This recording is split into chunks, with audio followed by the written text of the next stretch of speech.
কালের কণ্ঠ প্রতিষ্ঠা লগ্ন থেকেই একটি ব্যতিক্রমধর্মী ভূমিকা পালন করে আসছে এবং ফ্যাসিস্ট আওয়ামী সরকারের সময় যখন নাকি সংবাদ মাধ্যম এবং সামাজিক যোগাযোগ মাধ্যম সহ সকল ক্ষেত্রে টুটি চেপে বসেছিল, কণ্ঠরোধ করছিল, সে সময় একটি বিপ্লবী ভূমিকা পালন করেছিল কালের কণ্ঠ।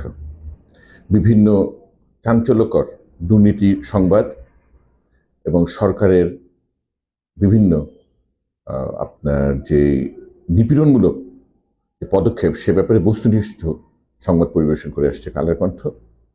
5ই আগস্টের ছাত্র জনতার যে অভ্যুত্থান, তারপরে দেশে মত প্রকাশের সুযোগ সৃষ্টি হয়েছে, আমরা কথা বলতে পারছি। সংবাদ মাধ্যমগুলো নির্ভয়ে জনগণের যে মতামত এবং জনগণের অভিমত, দেশের সার্বিক পরিস্থিতি, সেগুলো তুলে ধরতে পারছে।